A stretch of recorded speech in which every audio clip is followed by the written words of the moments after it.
No prólogo à Gaia Ciência, o Nietzsche fala precisamente do prólogo e de prólogos. Vejamos então o que ele tem para dizer na tradução do Paulo César de Souza. Talvez não baste somente um prólogo para este livro. E afinal, restaria sempre a dúvida de que alguém que não tenha vivido algo semelhante possa familiarizar-se com a vivência deste livro mediante prólogos. Ele, o livro, parece escrito na linguagem do vento que dissolve, que derrete a neve.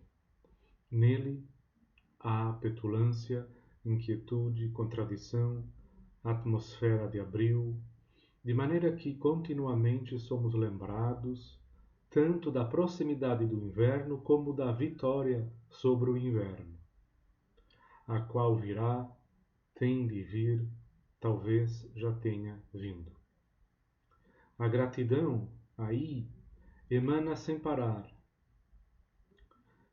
como se tivesse ocorrido o mais inesperado, a gratidão de um convalescente, pois a convalescença era esse inesperado. Gaia Ciência, ou seja, as saturnais de um espírito que pacientemente resistiu a uma longa, terrível pressão.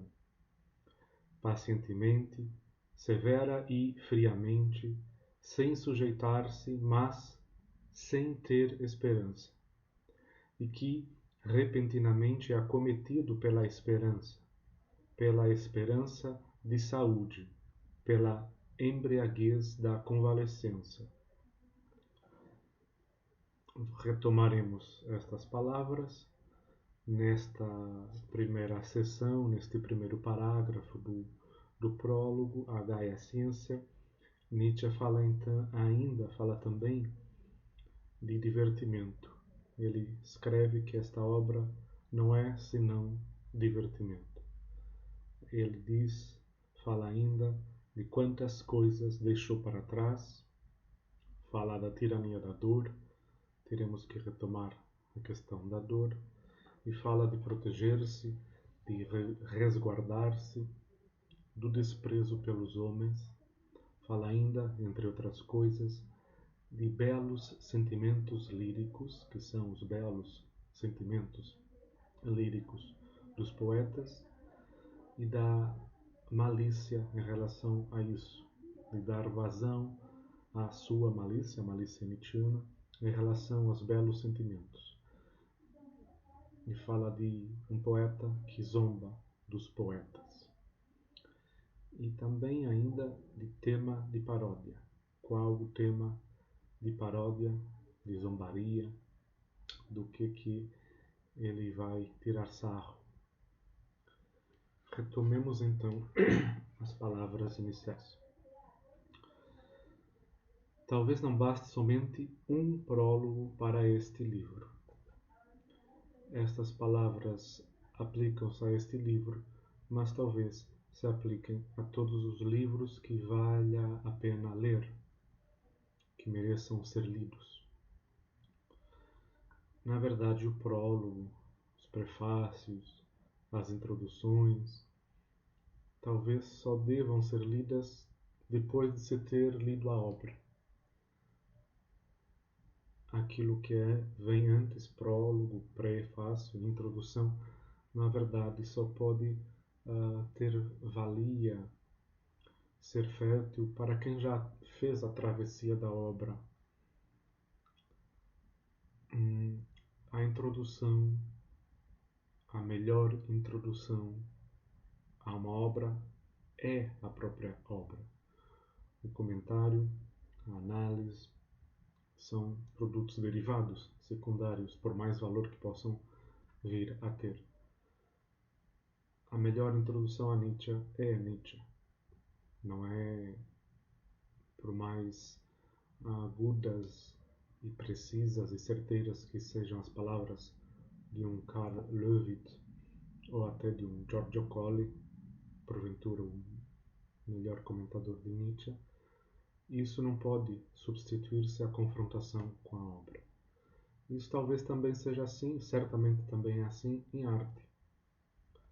O melhor comentário do poema é talvez ler outra vez poema, com outra acentuação, com outra entonação, tentar encontrar os ritmos possíveis da leitura, tentar encontrar a musicalidade daquelas palavras, daqueles versos, por exemplo. Então, poderíamos nos lembrar até do conto do Borges, em que se quer fazer um mapa que é do tamanho daquilo que é mapeado.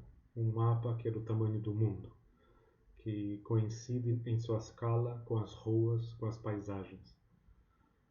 Talvez esta seja talvez a pulsão do espírito, a pulsão da ciência, que é substituir-se àquilo que está querendo entender, àquilo que está querendo representar.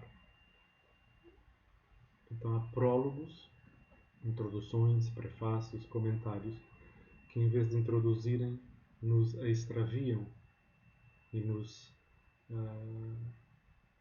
querem, não sei se querem, mas talvez possamos cair na tentação de dispensar a confrontação direta com o autor, com a obra. Giorgio Colli, maior leitor de Nietzsche, vai ao ponto de dizer que Nietzsche não precisa de comentadores, que é muito irônico escrever isso e publicar isso. Então, Nietzsche não precisa de comentadores na medida em que, ou não precisa de intérpretes, creio que a palavra que ele utilizou foi intérpretes. Nietzsche não precisa de comentadores, não precisa de intérpretes, porque ele já falou dele próprio, e com mais talvez acuidade que muitas outras pessoas. Mas Nietzsche não precisa de intérpretes, a meu ver, também no outro sentido.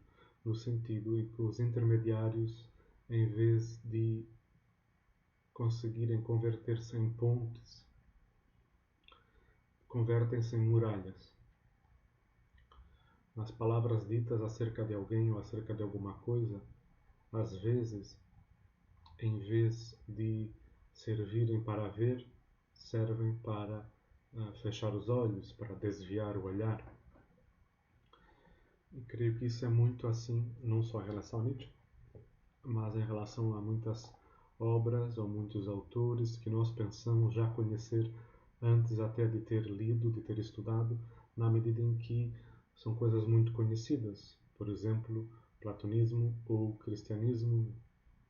Pensamos que já sabemos alguma coisa acerca da Bíblia antes até de ter estudado os seus textos, por exemplo.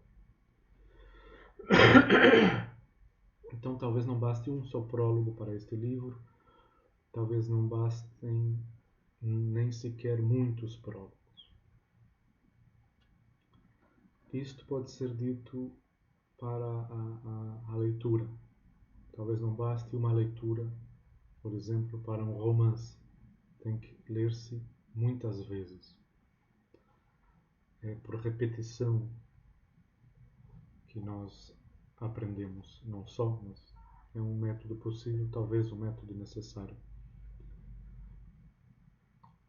E Nietzsche fala de uma dúvida, a dúvida de poder familiarizar-se com a vivência alheia, poder tornar-se íntimo da experiência do outro. E se não se viveu aquilo de que se está falando, será que se tem acesso àquilo de que se está falando? Por exemplo, se não se esteve doente com uma doença grave, será que se tem acesso a isso? As obras literárias talvez nos deem a ilusão da familiaridade, a ilusão de ter compreendido, de ter tido acesso à intimidade de um outro ser. não só literárias, também hoje em dia cinematográficas. Por exemplo, quando assistimos ao que se chama às vezes de uma reconstrução histórica, ao que se chama um filme de época, uma série televisiva de época. Então nós pensamos que estamos vendo aqueles personagens e assistindo à vida das pessoas que viveram, não sei, no século XVIII, século XIX, na Inglaterra ou no Brasil. Essas séries, esses filmes históricos que nos fazem às vezes esquecer que estamos diante de imagens, não estamos diante das coisas.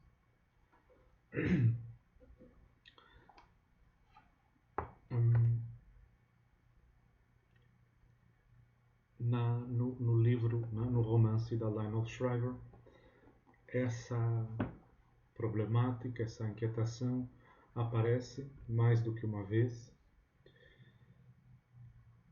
Alguns personagens pensam que estão entendendo os outros e às vezes dão-se conta de que não estavam entendendo. E que talvez nós não saibamos o que é passar por isso. Sendo isso, aqui no romance da Lionel Shriver, Tempo e Dinheiro, por exemplo, ter uma doença grave, um câncer, ou ser muito velho, ou até, ironicamente, ser muito jovem, ser criança.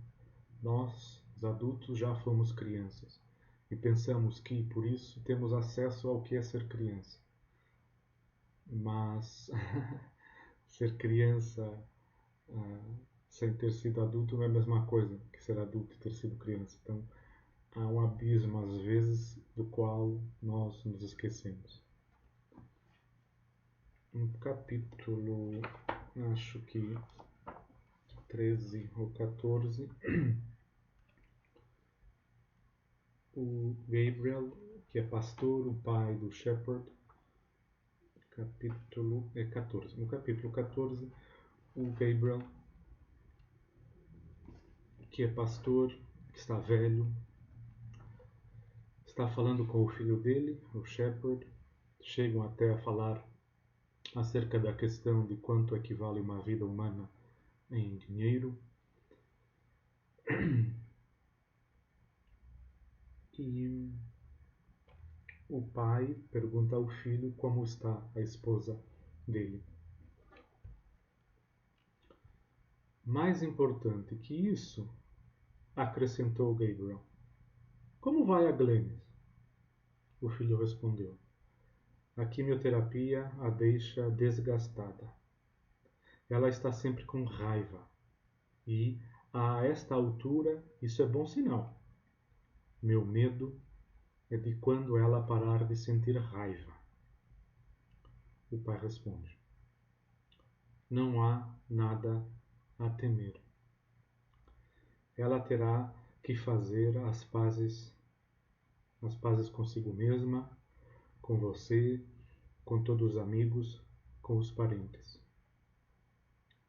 Sei que é difícil ver as coisas desta maneira, mas a doença é uma espécie de oportunidade.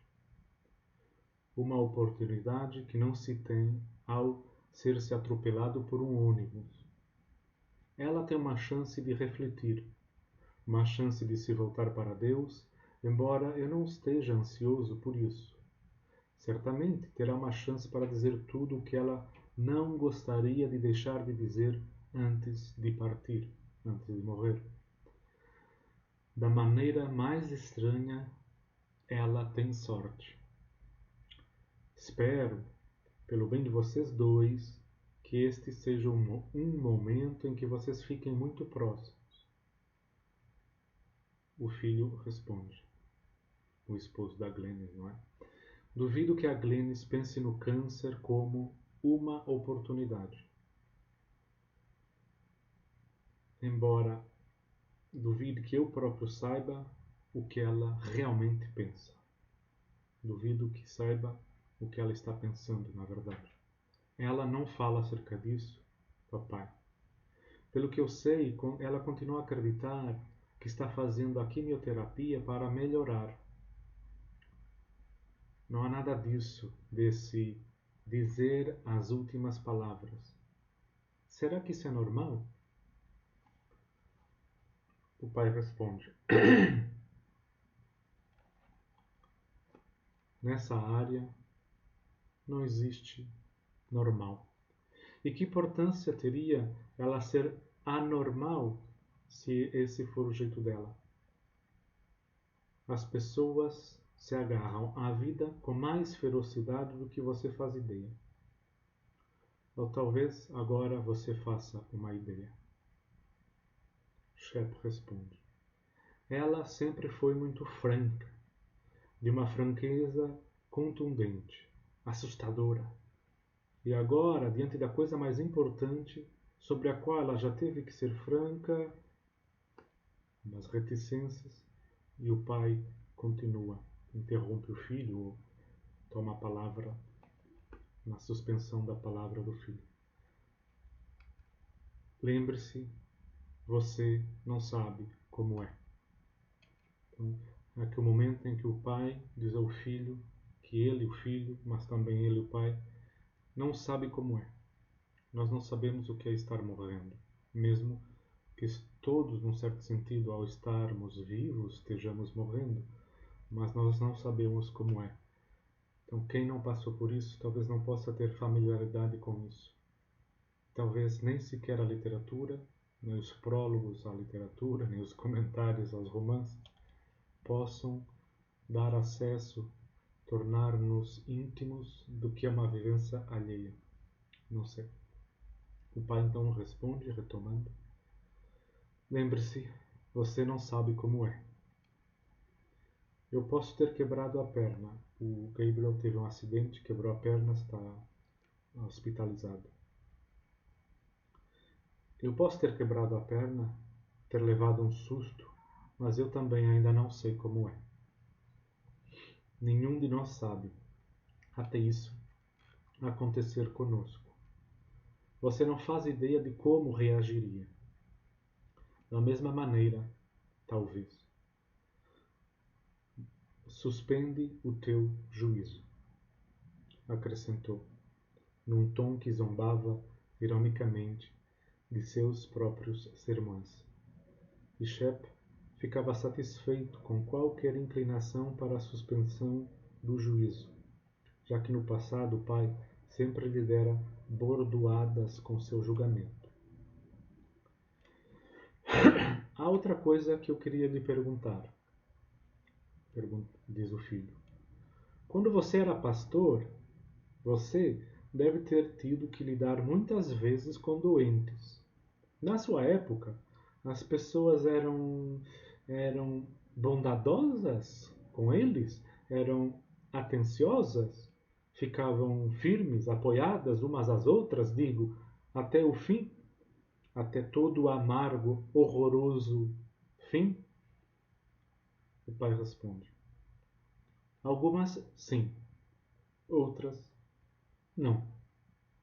Da minha parte, era meu trabalho ficar ao lado delas. É uma das coisas para as quais serve o ministério, ainda que você não lhe dê muito crédito, respondeu o Gregor. Por que você pergunta? Perguntou o pai.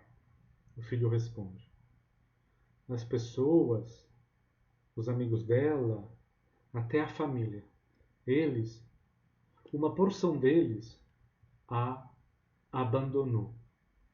Fico envergonhado por eles. E esse sumiço de tanta gente, bem, isso fere os sentimentos dela, mesmo que ela finja ficar contente por ser deixada em paz. Ando muito desanimado. Fico me perguntando se as pessoas sempre foram tão fracas, desleais, frouxas. Pai responde: os cristãos aceitam o dever de cuidar dos enfermos. A maioria dos meus paroquianos levava a sério esse compromisso. Os seus amigos laicos têm apenas a consciência moral para instigá-los, e isso nem sempre é o bastante. Não há substituto para as crenças profundamente arraigadas, meu filho. Elas convocam o indivíduo para o que ele tem de melhor. Cuidar de doentes é um trabalho árduo e nem sempre é bonito. Agora, eu não preciso mais lhe dizer isso. Temos aqui uma passagem. Haveria mais que poderiam ser citadas, muito comovedoras ou muito hilariantes. Lionel Shriver oscila, alterna entre humor, sarcasmo, boa disposição e ironia raivosa, um sarcasmo já corrosivo, até diabólico. Então, o que é isto de ter acesso à experiência do outro? Que exercício é este? O exercício de pensar em relação à alteridade e à experiência da finitude do outro. O outro vai morrer. E será que há acesso à nossa finitude sem passar pela morte do outro? E o que é este acesso, ou acesso bloqueado, através da literatura, em relação à experiência da morte?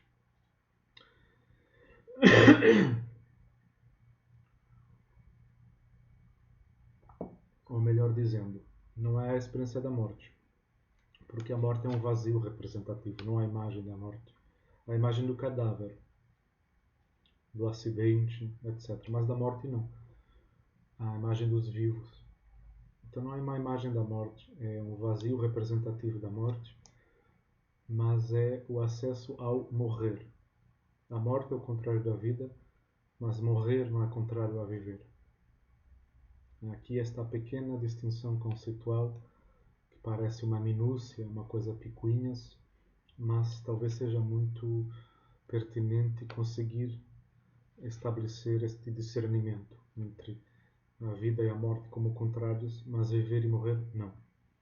Então, pela vivência literária, ou não sei se é uma vivência, mas pela experiência literária, experiência de leitura, seja de romance, seja de pensamento, talvez então possamos ter algum mínimo acesso à vivência do estar morrendo. Mas, por mais que se escrevam prólogos a isso, somos sempre iniciantes e quando é conosco é sempre a primeira vez. A não ser que, em alguns casos, já tenhamos passado pela experiência de estarmos muito próximos da morte e ter recuperado. Nesses casos, não é a primeira vez.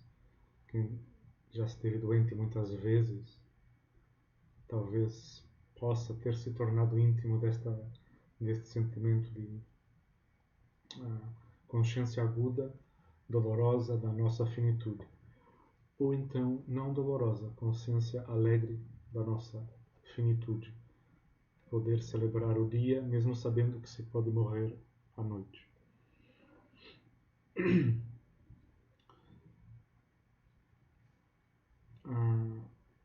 O Nietzsche escreve então que a Gaia ciência, a ciência jovial, a ciência alegre, Wissenschaft, a comunidade científica, a comunidade dos amigos do saber, que possa ser uma comunidade jovial.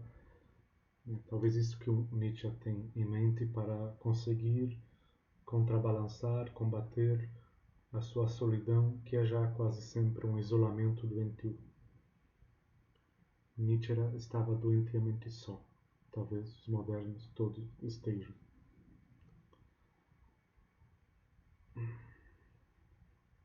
Giorgio Colli diz que os gregos não sofriam do vício da solidão. Então, o Nietzsche escreve que este livro, A Gaia Ciência, está escrito, parece escrito, na linguagem do vento que derrete a neve. Aí há petulância, inquietação, contradição, atmosfera de abril. Abril na Europa é o mês da primavera, então é o momento em que o sol volta a sair, o calor volta a aparecer, de maneira que aí somos continuamente lembrados da proximidade do inverno e da vitória sobre o inverno, a qual virá, tem de vir, talvez já tenha vindo. Qual então podemos fazer, por transposição a estas perguntas, a linguagem da Lionel Shriver?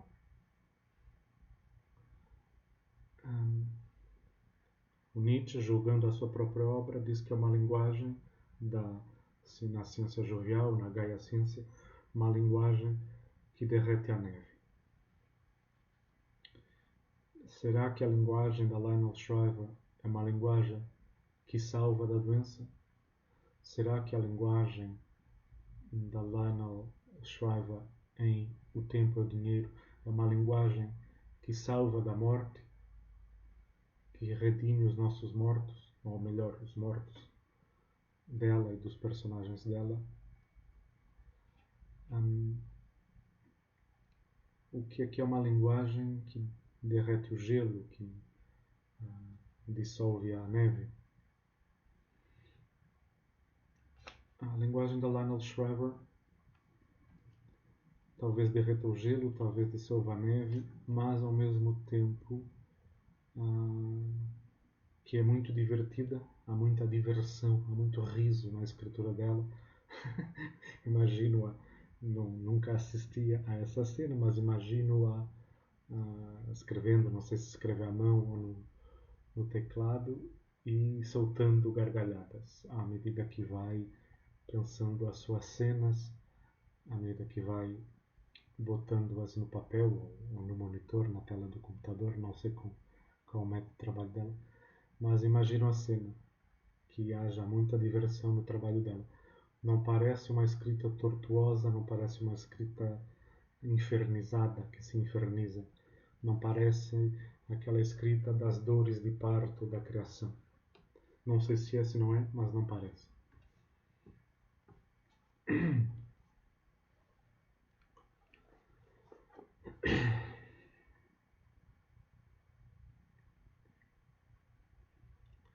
Somos continuamente lembrados da presença do inverno, Nietzsche diz.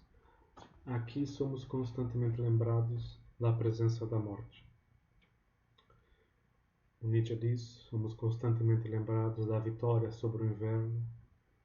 A dúvida que fica é se será que somos constantemente lembrados, no romance da Lionel Shriver, da vitória sobre a morte, do poder salvar da morte através da literatura, que é uma salvação simbólica, não é uma redenção efetiva. As nossas redenções humanas são simbólicas. A ressurreição do corpo é uma promessa para quem acredita nela. Não estamos todos ao abrigo dessa fé, nem temos que estar. Então,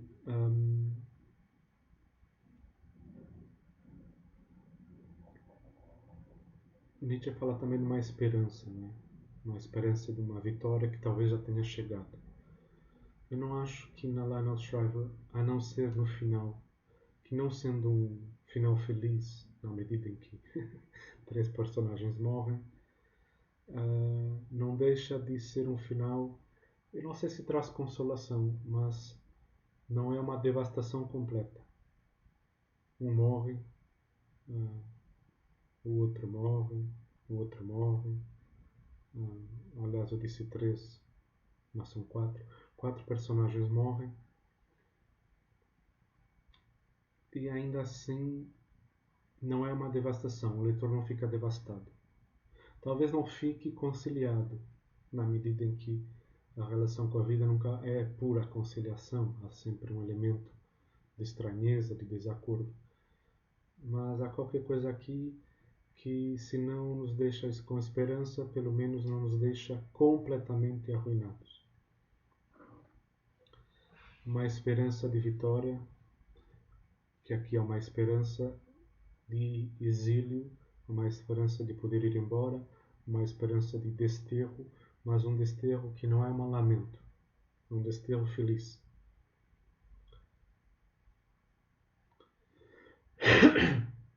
Outra presença constante é a presença dos Estados Unidos. Então, estas são algumas das transposições possíveis.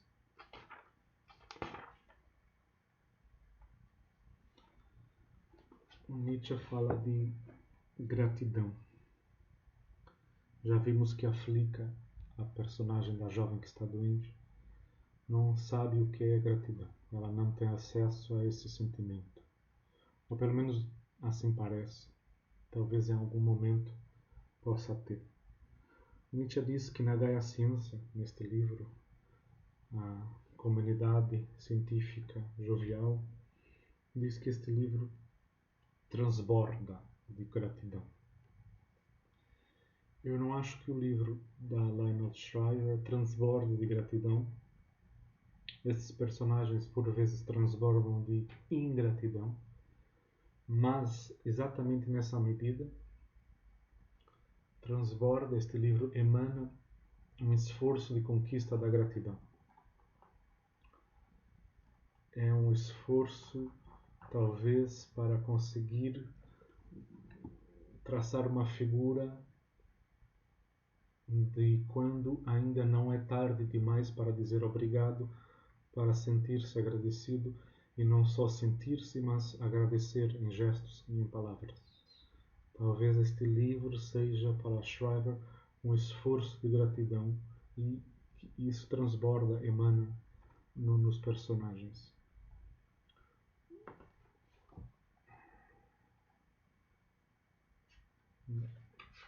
Talvez.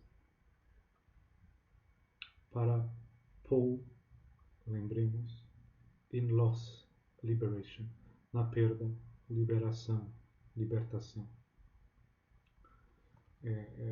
Na dedicatória, na página inicial do romance. Então, aqui talvez um esforço nestas palavras iniciais, nesta inscrição na dedicatória, que não é anular a perda, porque as perdas talvez não possam ser anuladas.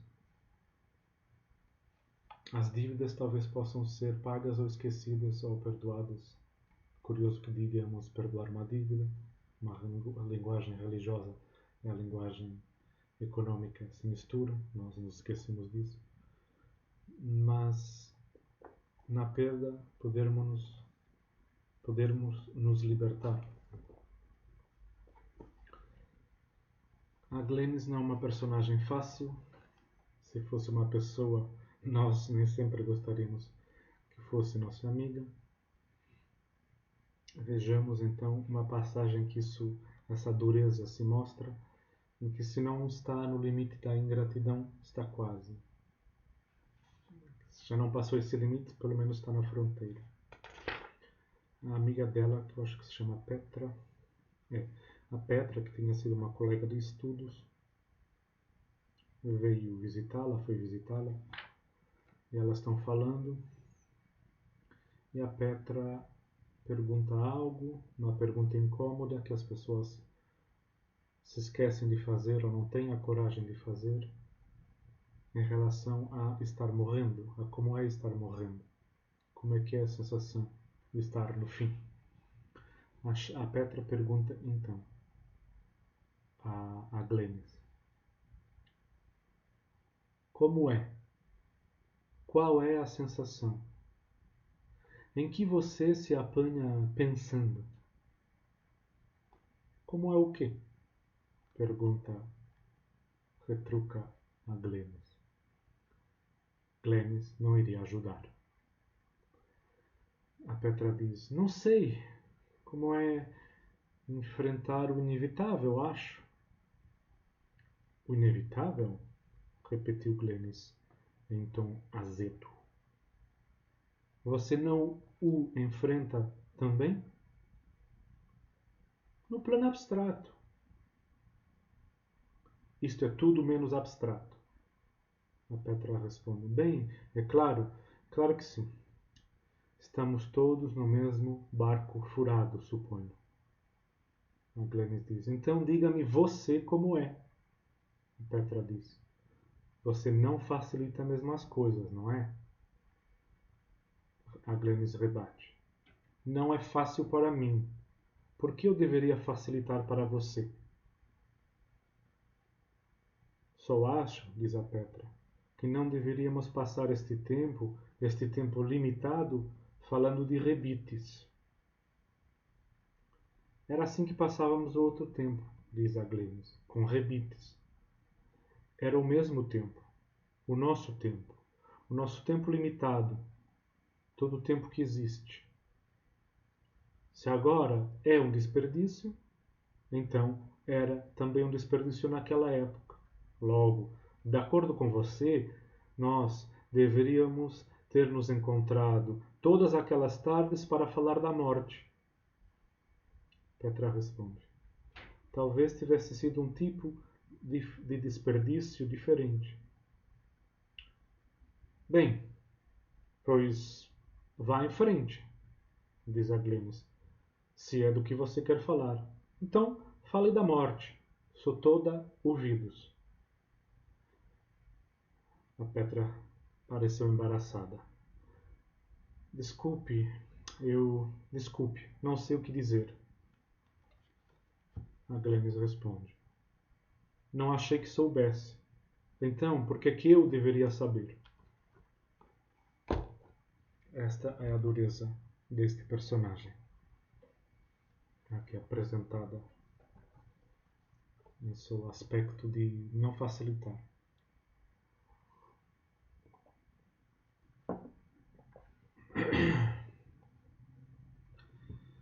Nietzsche fala então de um espírito que pacientemente resistiu a uma longa pressão, a uma pressão terrível, sem sujeitar-se, mas sem ter esperança. Aqui a proporção acaba. Aqui se nota a desproporção entre a experiência existencial, filosófica do Nietzsche, no ir elaborando esta obra, e a experiência, a vivência da Glennis. Por quê? Porque se o Nietzsche diz que resistiu pacientemente, nós talvez não sintamos paciência neste paciente ou nesta paciente. Então, o doente, que na língua portuguesa e não só é chamado de paciente, nem sempre tem paciência, não espera, não resiste pacientemente. E a resistência, se é que houve, até certo ponto houve, da Glennis, não foi exatamente longa. A pressão certamente foi terrível. A resistência pode ter lhe parecido longa a ela. Estar um ano com câncer certamente é uma experiência para quem passa por isso muito longa. Mas na verdade um ano na vida de um adulto não é algo longo. Então a experiência de uma longa convalescença não é a experiência da Glennis. Ao contrário do Nietzsche, que estava sempre adoecendo e recobrando, até que no final ficou 10 anos doente e perdeu a lucidez. Então há aqui uma desproporção nestas tentativas de pôr em paralelo textos de naturezas diferentes, mas talvez isso possa ser fecundo. A outra coisa é ser acometido pela esperança da saúde, até mesmo a embriaguez da convalescença. Há um certo momento em que a Glennis tem esperança da saúde, é acometida por esperança, e talvez até haja uma certa embriaguez, em que ela obedece a um ímpeto criador. Todo este livro, escreve Nietzsche, não é senão um divertimento. Eu não sei se tempo é dinheiro, tudo ele só divertimento, mas é, em parte, certamente, por mais macabro que isso possa parecer, divertimento. Não só para quem o escreveu, que certamente teve que divertir-se, mas para quem o lê. Nós estamos lendo pessoas ou personagens, né? É um bom lapso, a raiz da palavra é a mesma. Estamos lidando com personagens que vão morrer, alguns, e mesmo assim conseguimos nos divertir. Talvez aqui esteja uma das magias da literatura. Divertir aqui não é só distrair, também, mas não é só. Não é uma literatura que é simplesmente, digamos, de divertimento, de diversão, de entretenimento. Quantas coisas deixei para trás, quantas coisas não deixei para trás. Então, uma experiência de saúde, talvez aqui para o Nietzsche, também implique um deixar para trás, um deixar cair, um deixar ir embora. Não sucumbir à tirania da dor, superar a tirania da dor. Depois uma parte que me parece importantíssima, que é não só a questão da gratidão, mas de qualquer coisa que será a corrupção da gratidão, que é o desprezo pelos homens. Talvez quem não consiga sentir gratidão acabe por despencar no abismo do desprezo. Talvez.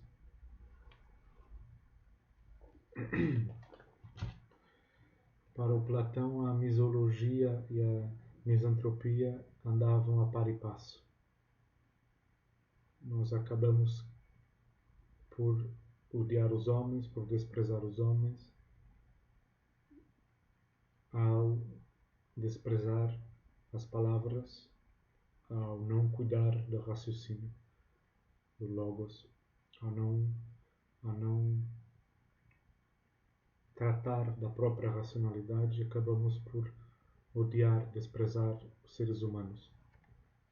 Há um parentesco entre misologia e misantropia. Para o Platão, talvez o século XX, já no século XIX, se via essa crise, que até se fala de virada linguística em filosofia e não só. E, ao mesmo tempo, pensemos no Hofmannsthal,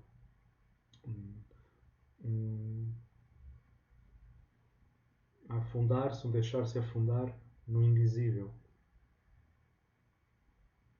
Ao mesmo tempo, fala-se da morte do homem, do fim do humanismo.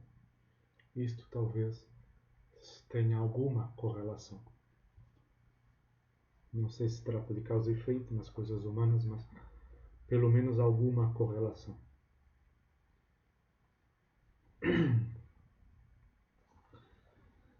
Então,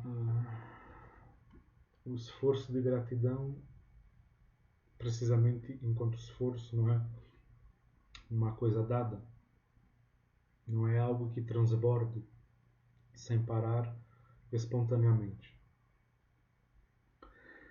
O Shepard, ele diz às vezes que não, mas talvez não exigindo, estava esperando gratidão. Então, logo no princípio do romance, ele diz assim, a voz da narração, a voz do narrador diz assim: ele se sentia desconcertado ao ser sistematicamente punido pelo que poderia ter gerado um mínimo de gratidão em relação à mulher. E não só, também há outros, mas fazemos coisas para ajudar os outros, estamos esperando alguma gratidão, algum tipo de reconhecimento, e afinal os outros não reconhecem isso. Shep não exigia essa gratidão, mas poderia dispensar o rancor, o ressentimento, esse sentimento que se caracteriza por ser desagradável para quem o nutre e para quem o recebe. Glenis se ressentia de sua dependência, a qual ela considerava humilhante. Ela se ressentia de não ser uma artista famosa no trabalho com os metais e se ressentia de que sua condição de nulidade profissional se afigurasse a todos, inclusive a ela própria, como culpa sua. Desprezo por si próprio, ressentir-se de si próprio, achar-se que se é nulo artisticamente por culpa própria. Isto corrói o coração humano, e não só o coração, o corpo, tudo. Ela se ressentia dos filhos por terem desviado sua energia quando eram pequenos. E quando deixaram de ser pequenos, ela se ressentiu deles por não desviarem sua energia. Ela se ressentia do marido, dos filhos que já agora tinham a desconsideração de não lhe exigir nada, que tivessem roubado suas relíquias mais preciosas, isto é, as suas desculpas. E como o ressentimento produz o equivalente psíquico da azia, do refluxo ácido, ela se ressentia até do próprio ressentimento. Então vemos que tanto o Nietzsche quanto a Lionel Shriver, ou estes personagens, estão se debatendo com o ressentimento. É muito evidente neste romance o que é que faz a vida, o que é que fazem a vida estas paixões tristes. Então, na Lionel Shriver há um esforço de literatura jovial, tal como no Nietzsche há um esforço de fröhlich Wissenschaft, de um saber alegre. Então, creio que aqui, em algum momento, estas duas mentes talvez possam se tocar.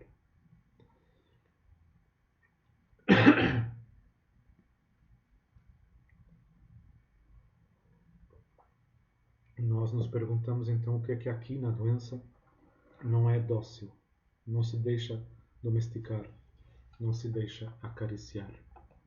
E quais as consequências de rejeitar as consolações? O que é que acontece na nossa vida se nós rejeitamos as consolações?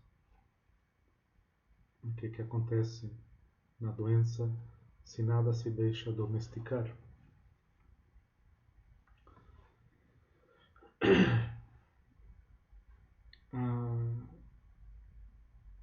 A Lionel Shriver descreve, ou a voz da narrativa e os outros personagens, em duas ou três ocasiões, descrevem a Glennis como alguém que tem um ar distante, malicioso.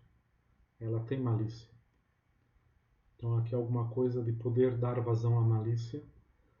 E se não se puder dar vazão à malícia, às vezes a malícia pode ser vista com maus olhos, ser vista como algo pejorativo. Mas se não se der vazão à malícia contra os belos sentimentos, contra boas consciências, contra as belas almas, talvez isso leve ao desprezo.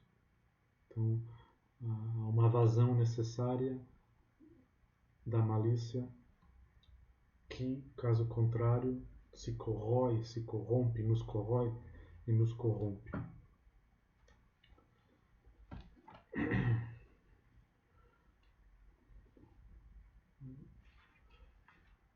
Num momento dado,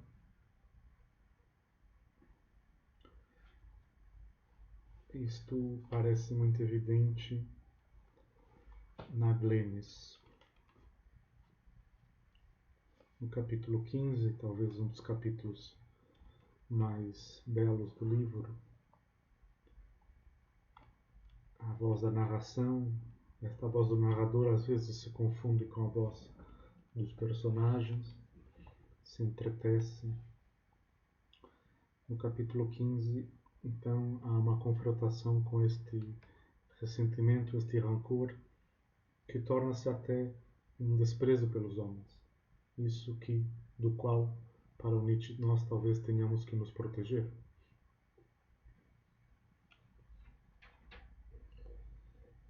Ela era uma pessoa metálica, uma afinidade dela com o metal. E o metal, diz a voz da narração, era tudo o que ela tinha de seu. E ela está olhando para suas peças, o que ela fez, tá, de algum modo rememorando a sua vida criativa, rememorando a sua vida toda, olhando para trás. E ela se pergunta por que não fez mais coisas, por que a sua produção não foi mais prolixa, por que não havia mais peças. Ela tinha exposto diante de si mesma suas peças. Estranho. Isso era estranho. Durante anos, em seu íntimo, ela pensara em si mesma como uma diletante.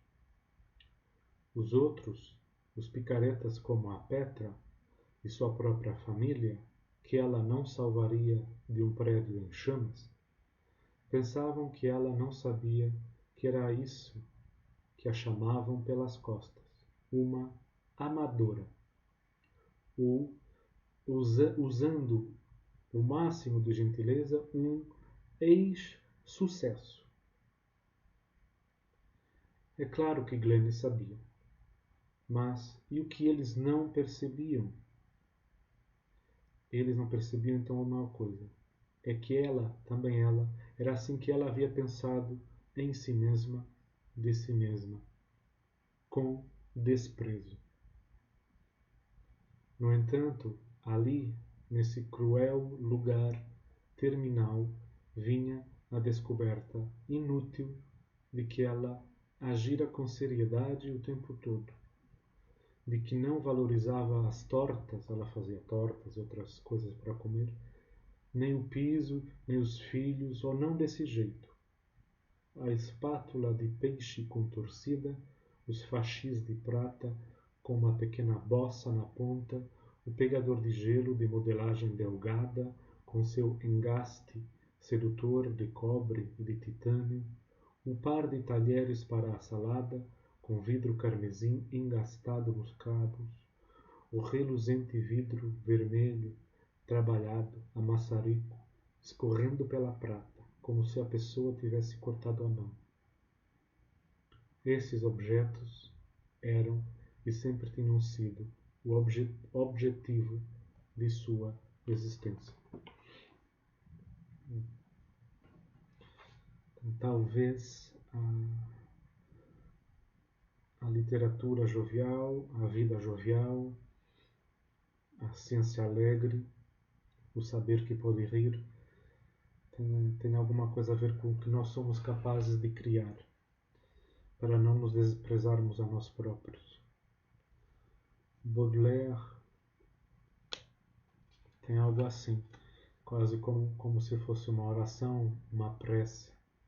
Ele pede ao Senhor que lhe deixe escrever versos para que ele possa provar a si mesmo que ele não é tão desprezível como aqueles que ele mesmo despreza.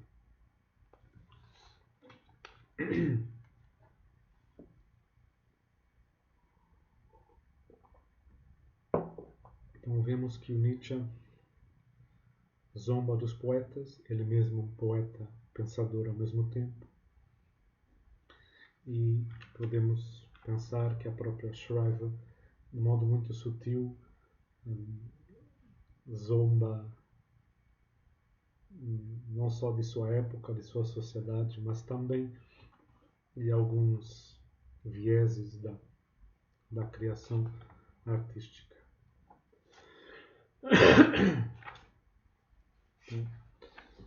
Resguardar-se do desprezo pelos homens. E no final deste primeiro parágrafo do prólogo à ciência, o Nietzsche pergunta qual o tema de paródia que o estimulará em breve. Pode ser um tema monstruoso.